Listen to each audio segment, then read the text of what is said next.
Assalamualaikum warahmatullahi wabarakatuh. Salam sehat, selamat berjumpa lagi dengan saya, Saptawati Bardosono, dosen pada Prodi S3 Kedokteran Fakultas Kedokteran Universitas Indonesia, yang kali ini akan menyampaikan kuliah berjudul Teori Probabilitas sebagai awal dari perkuliahan Statistik 1.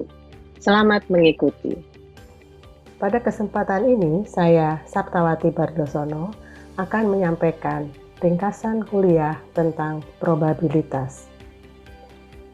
Probabilitas biasanya kita manfaatkan pada saat kita akan memprediksi atau meramalkan suatu kejadian berdasarkan proporsi dari hasil penelitian yang kita peroleh. Ada beberapa pertanyaan yang bisa dijawab berdasarkan ilmu probabilitas ini. Yang pertama adalah tentunya apa yang dimaksud dengan probabilitas dan apakah kita bisa memberikan contoh tentang ramalan cuaca. Sebetulnya definisi probabilitas itu belum ada yang baku, tapi yang dimaksud dengan probabilitas adalah proporsi frekuensi suatu peristiwa dapat terjadi bila dilakukan pengulangan yang akan disajikan sebagai nilai antara 0 sampai 1 atau presentasi 0 sampai 100%. Terkait dengan ramalan cuaca, maka saat seorang ahli meteorologi menyampaikan bahwa kemungkinan terjadinya hujan 50%, maka meteorologis itu bermaksud menyampaikan bahwa kemungkinan untuk terjadinya hujan atau tidak hujan adalah sama, yaitu 50%. Nah, apabila kemungkinan terjadinya hujan itu ditingkatkan sampai 80%, maka kemungkinan untuk hujan lebih mungkin akan terjadi dibandingkan kalau probabilitasnya diturunkan sampai 20%. Dengan kemungkinan bahwa tidak akan terjadi hujan lebih besar.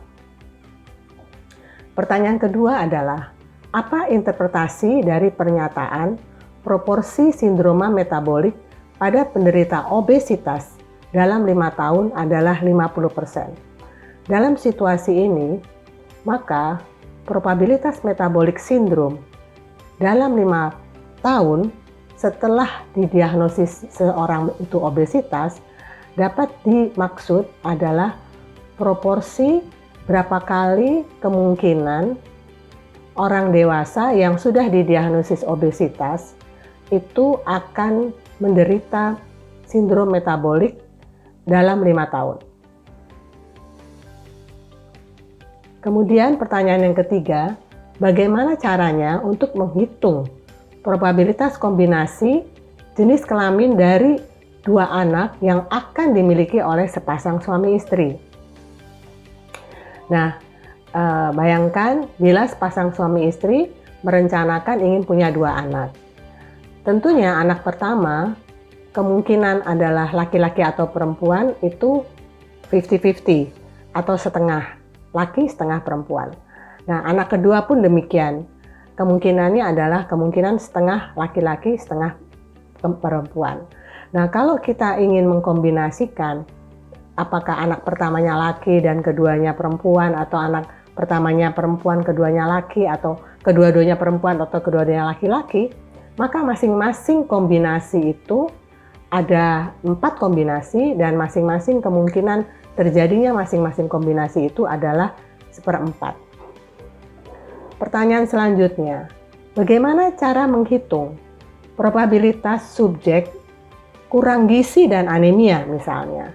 Bila diketahui ada 10% populasi yang kurang gizi dan 5% populasi yang anemia, serta diketahui bahwa 50% populasi yang anemia juga kurang gizi. Sekarang yang ditanya adalah berapa probabilitas seseorang itu kurang gizi dan anemia. Maka kita akan lihat lagi bahwa yang diketahui adalah probabilitas malnutrisi adalah 0,1, probabilitas anemia adalah 0,05, kemudian probabilitas orang yang anemia juga malnutrisi adalah 0,5, maka sekarang probabilitas yang malnutrisi dan anemia itu adalah perkalian dari probabilitas yang anemia 0,05 dikali probabilitas yang anemia dan malnutrisi itu adalah 0,5 dibagi probabilitas populasi yang malnutrisi yaitu 0,1. Sehingga kalau kita dihitung maka hasilnya adalah 0,25. Artinya 25% atau 1/4 orang tersebut adalah malnutrisi dan anemia. Jadi demikian ringkasan kuliah tentang probabilitas yang dapat kita manfaatkan ilmunya pada saat kita ingin meramalkan suatu kejadian ataupun kita misalnya harus menghitung jumlah sampel yang proporsinya tidak diketahui karena proporsi itu adalah proporsi gabungan seperti contohnya proporsi orang yang malnutrisi dan anemia. Demikian kuliah saya. Atas perhatian dan kerjasamanya saya ucapkan terima kasih. Semoga bermanfaat dan salam sehat.